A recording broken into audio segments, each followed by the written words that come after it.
Con ustedes, la discente Josefa Flores, cursante del doctorado de Derecho Internacional impartido en la UNEYES, máxima casa de estudio del Estado Cogeo.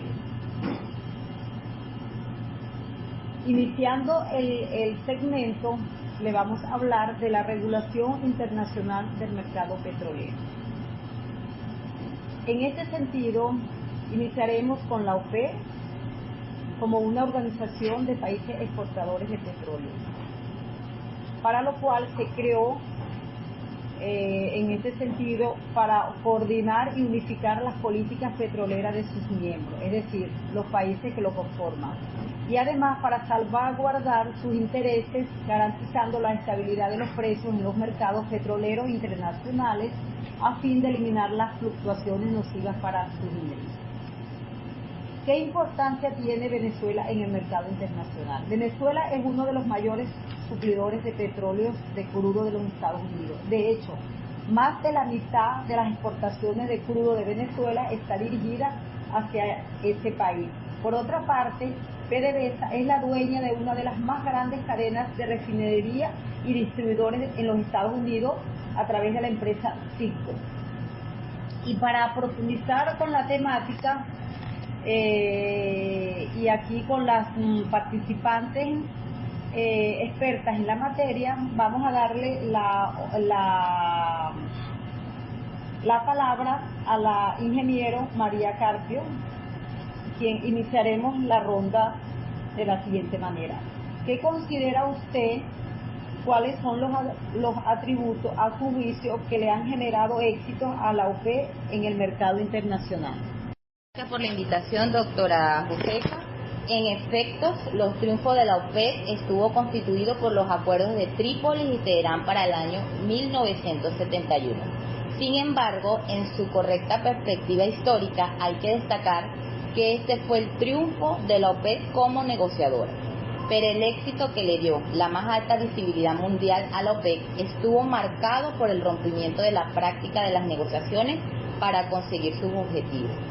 Dejar de negociar y pasar a fijar unilateralmente los precios de referencia fiscal constituyó el logro crucial para octubre del 1973, cuando los precios cotizados comenzaron a ser interpretados como precios de referencia fiscal para lo llamado 38 Maldonado V, fijados por los gobiernos unilaterales que se habían iniciado con el uso impecable de un mecanismo que era el resultado del ejercicio de la soberanía de todos los miembros que estaban involucrados. Estas serían fechas para el inicio donde el Departamento de Energía de los Estados Unidos había denominado como la etapa del impuesto confiscatorio. Así pues, que el mecanismo del éxito fue totalmente fiscal y estuvo enmarcado por el unilateralismo, por los impuestos confiscatorios y por los precios de referencia fiscal. El rol de preguntas debemos a la internacionalista Viviana Román. En ese sentido, voy a preguntarle cuál a su juicio serían las etapas históricas por las que ha pasado la OPEC y de manera generalizada hable sobre la OPEC y el mercado petrolero.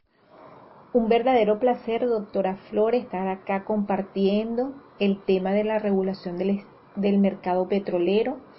Oportuna su pregunta en cuanto a la participación histórica que ha tenido la OPEC y sus diferentes etapas.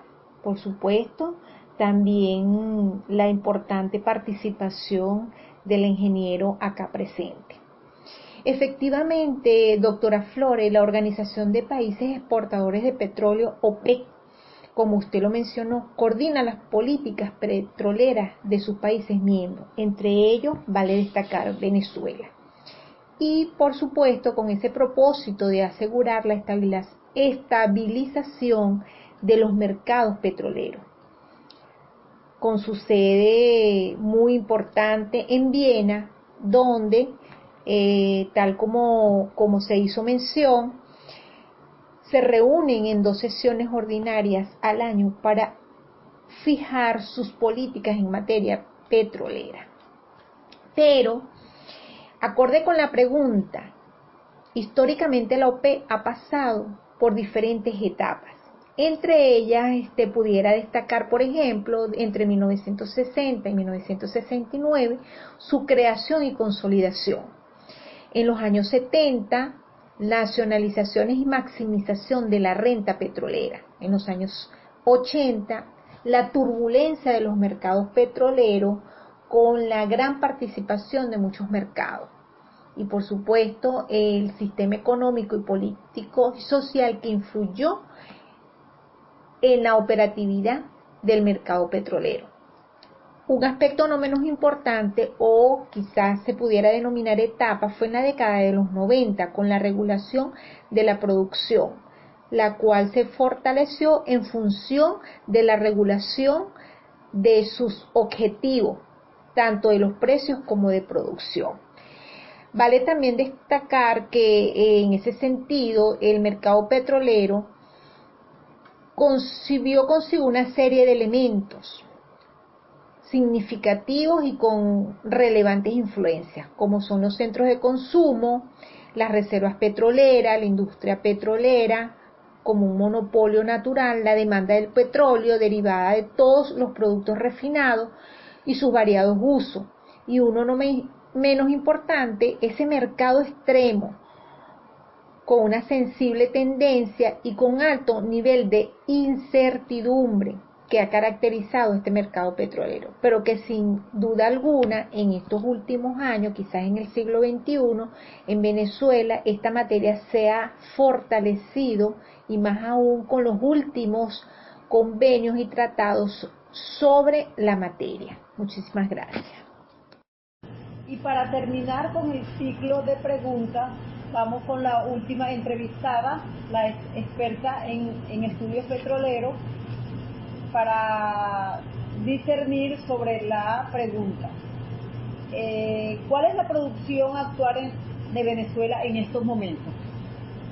Muchas gracias, doctora Flores, por su invitación, y por supuesto no podemos dejar a un lado la producción actual de Venezuela en cuanto a la OPEP. Es importante resaltar que el promedio que se maneja es de 904.000 barriles por día de petróleo plasmado para el segundo semestre del año 2024, con un alza de 4.62% en comparación con los primeros meses de este año, en los cuales se registró una media de 864.000 barriles de petróleo por día, según cifras oficiales recogidas por un informe publicado por los países portadores de petróleo de la OPEP.